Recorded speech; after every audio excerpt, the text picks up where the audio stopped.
हर हर महादेव। श्री शिव महापुराण रुद्र संहिता द्वितीय सती खंड अध्याय 29। यज्ञशाला में शिव का भाग न देखकर सती के रोषपूर्ण वचन दक्ष द्वारा भगवान शिव की निंदा सुन दक्ष तथा देवताओं को धिक्कार फटकार कर सती द्वारा अपने प्राण त्याग का निश्चय। श्री ब्रह्मा जी कहते हैं कि हे नारद, दक्ष कन्या सती उस स्थान पर गई जहां वह महान प्रकाश से युक्त यज्ञ हो रहा था। वहां देवता, असुर और मुनींद्र आदि के द्वारा कौतूहलपूर्ण कार्य हो रहे थे। सती ने वहां अपने पिता के भवन को नाना प्रकार की आश्चर्यजनक वस्तुओं से संपन्न, उत्तम प्रभा से परिपूर्ण, मनोहर तथा देवताओं और ऋषियों के समुदाय से भरा हुआ देखा। देवी सती भवन के द्वार पर जाकर खड़ी हुई और अपने वाहन नंदी से उतरकर अकेली ही शीघ्रता पूर्वक यज्ञशाला के भीतर चली गई। सती को आई देख उनकी यशस्विनी माता ऐसिकनी, वीरणी ने और बहनों ने उनका यथोचित आदर सत्कार किया, परंतु दक्ष ने उन्हें देखकर भी कुछ आदर नहीं किया। उन्हीं के भय से शिव की माया से मोहित हुए दूसरे लोग भी उनके प्रति आदर का भाव न दिखा सके। हे मुने, सब लोगों के द्वारा तिरस्कार प्राप्त होने से सती देवी को बड़ा विस्मय हुआ, तो भी उन्होंने अपने माता पिता के चरणों में मस्तक झुकाया। उस यज्ञ में सती ने विष्णु आदि देवताओं के भाग देखे, परंतु शंभु का भाग उन्हें कहीं नहीं दिखाई दिया। तब सती ने दुसह क्रोध प्रकट किया। वे अपमानित होने पर भी रोष से भरकर सब लोगों की ओर क्रूर दृष्टि से देखती और दक्ष को जलाती हुई सी बोली। माता सती ने कहा कि हे प्रजापते, आपने परम मंगलकारी भगवान शिव को इस महायज्ञ में क्यों नहीं बुलाया, जिनके द्वारा यह संपूर्ण चराचर जगत पवित्र होता है और जो स्वयं ही यज्ञ है। यज्ञ वेदांतों में श्रेष्ठ, यज्ञ के अंग, यज्ञ की दक्षिणा और यज्ञकर्ता यजमान है। उन भगवान शिव के बिना यज्ञ की सिद्धि कैसे हो सकती है। अहो, जिनके स्मरण करने मात्र से सब कुछ पवित्र हो जाता है, उन्हीं के बिना किया हुआ यह सारा यज्ञ अपवित्र हो जाएगा। द्रव्य, मंत्र आदि, हव्य और कव्य, ये सब जिनके स्वरूप हैं, उन्हीं भगवान शिव के बिना इस यज्ञ का आरंभ कैसे किया गया।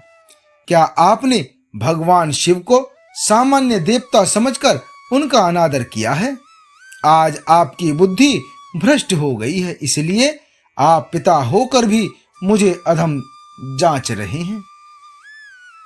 अरे, ये विष्णु और ब्रह्मा आदि देवता तथा मुनि अपने प्रभु भगवान शिव के आए बिना इस यज्ञ में कैसे चले आए?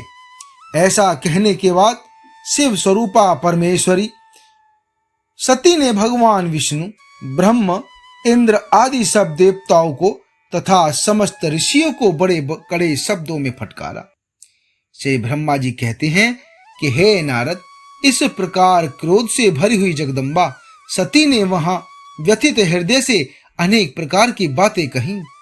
श्री विष्णु आदि समस्त देवता और मुनि जो वहां उपस्थित थे, सती की बात सुनकर चुप रह गए।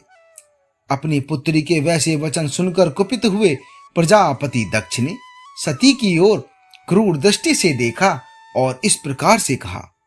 प्रजापति दक्ष बोले कि हे भद्रे, तुम्हारे बहुत कहने से क्या लाभ।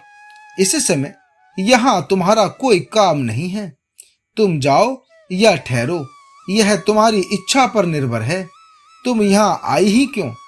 समस्त विद्वान जानते हैं कि तुम्हारे पति शिव अमंगल रूप हैं। वे कुलीन भी नहीं हैं, वेद से बहिष्कृत हैं और भूतों, प्रेतों तथा पिशाचों के स्वामी हैं। वे बहुत ही कुवेश धारण किए रहते हैं, इसलिए रुद्र को इस यज्ञ के लिए नहीं बुलाया गया। बेटी, मैं रुद्र को अच्छी तरह जानता हूं, अतः जानबूझकर ही मैंने देवर्षियों की सभा में उनको आमंत्रित नहीं किया है। रुद्र को शास्त्र के अर्थ का ज्ञान नहीं है, वे उदंड और दुरात्मा हैं। मुझ मूढ़ पापी ने ब्रह्मा जी के कहने से उनके साथ तुम्हारा विवाह कर दिया था। अतः सुचिस्मिते, तुम क्रोध छोड़कर स्वस्थ शांत हो जाओ। इस यज्ञ में तुम आ ही गई तो स्वयं अपना भाग ग्रहण करो। दक्ष के ऐसा कहने पर उनकी त्रिभुवन पूजिता पुत्री सती ने शिव की निंदा करने वाले अपने पिता की ओर जब दृष्टिपात किया तब उनका रोष और भी बढ़ गया।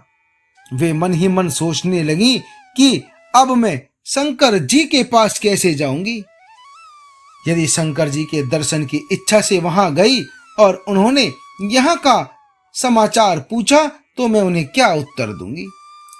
तीनों लोगों की जननी सती रोषावेश से युक्त हो लंबी श्वास खींचती हुई अपने दुष्ट हृदय पिता दक्ष से बोली।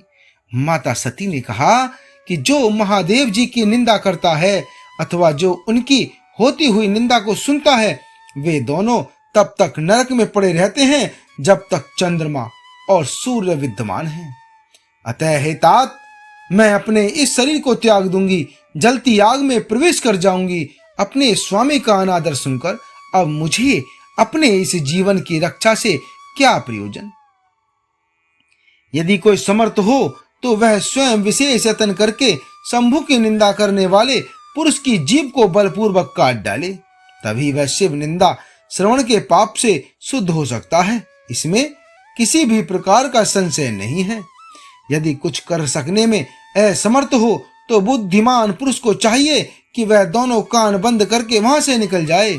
इससे वह शुद्ध रहता है, दोष का भागी नहीं होता, ऐसा श्रेष्ठ विद्वान कहते हैं। इस प्रकार धर्म नीति बताने पर सती को अपने आने के कारण बड़ा पश्चाताप हुआ। उन्होंने व्यथित चित्त से भगवान शंकर के वचन का स्मरण किया। फिर सती अत्यंत कुपित हो दक्ष से, उन विष्णु आदि समस्त देवताओं से तथा मुनियों से भी निडर होकर बोली। माता सती ने कहा कि हे तात, तुम भगवान शंकर के निंदक हो, इसके लिए तुम्हें पश्चाताप होगा। यहां महान दुख भोग कर अंत में तुम्हें यातना भोगनी पड़ेगी। इस लोक में जिनके लिए न कोई प्रिय है न अप्रिय, उन निर्वैर परमात्मा शिव के प्रतिकूल तुम्हारे सिवा दूसरा कौन चल सकता है। जो दुष्ट लोग हैं वे सदा ईर्ष्या पूर्वक यदि महापुरुषों की निंदा करें तो उनके लिए यह कोई आश्चर्य की बात नहीं है। परंतु जो महात्माओं के चरणों के रज से अपने अज्ञान अंधकार को दूर कर चुके हैं, उन्हें महापुरुषों की निंदा शोभा नहीं देती। जिनका सिर्फ यह 2 अक्षरों का नाम कभी बातचीत के प्रसंग से मनुष्यों की वाणी द्वारा एक बार भी उच्चारित हो जाए तो वह संपूर्ण पाप राशि को शीघ्र ही नष्ट कर देता है। उन्हें पवित्र कीर्ति वाले निर्मल शिव से तुम द्वेष करते हो, आश्चर्य है। वास्तव में तुम ऐसे अमंगल रूप हो। महापुरुषों के मन रूपी मधुकर ब्रह्मानंद में रस का पान करने की इच्छा से जिनके सर्वार्थदायक चरण कमलों का निरंतर सेवन किया करते हैं, उन्हीं से तुम मूर्खतावश द्रोह करते हो। जिन्हें तुम नाम से शिव और काम से ऐसी बताते हो, उन्हें क्या तुम्हारे सिवा दूसरे विद्वान नहीं जानते। ब्रह्मा आदि देवता, सनक आदि मुनि तथा अन्य ज्ञानी क्या उनके स्वरूप को नहीं समझते। उदार बुद्धि भगवान शिव जटा फैलाए, कपाल धारण किए, शमशान में भूतों के साथ प्रसन्नता पूर्वक रहते तथा भस्म एवं नरमुंडों की माला धारण करते हैं। इस बात को जानकर भी जो मुनि और देवता उनके चरणों से गिरे हुए निर्माल्य को बड़े आदर के साथ अपने मस्तक पर चढ़ाते हैं, इसका क्या कारण है। यही कि वे भगवान शिव ही साक्षात परमेश्वर हैं। प्रवृत्ति यज्ञ याग आदि और निवृत्ति समदम आदि 2 प्रकार के कर्म बताए गए हैं। मनीषी पुरुषों को उनका विचार करना चाहिए।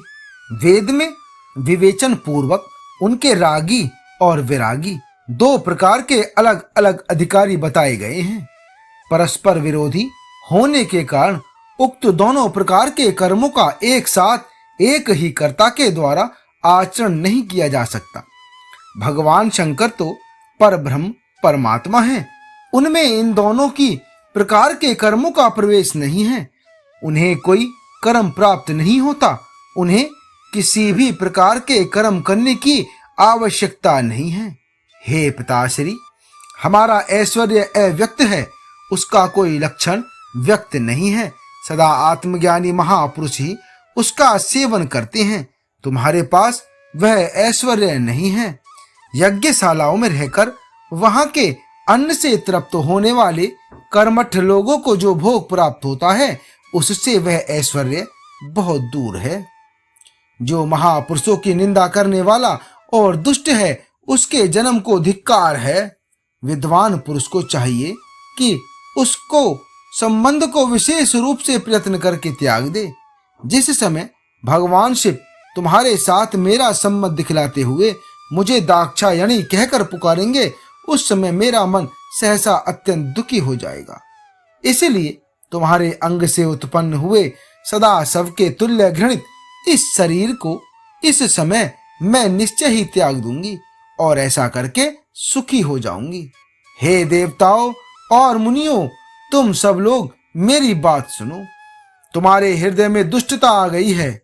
तुम लोगों का यह कर्म सर्वथा अनुचित है।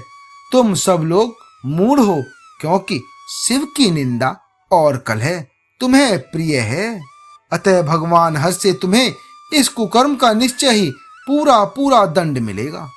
श्री ब्रह्मा जी कहते हैं कि हे नारद, उस यज्ञ में दक्ष तथा देवताओं से ऐसा कहकर माता सती देवी चुप हो गईं और मन ही मन अपने प्राण वल्लभ शंभु का स्मरण करने लगी। आगे का अध्याय 30 में। हर हर महादेव।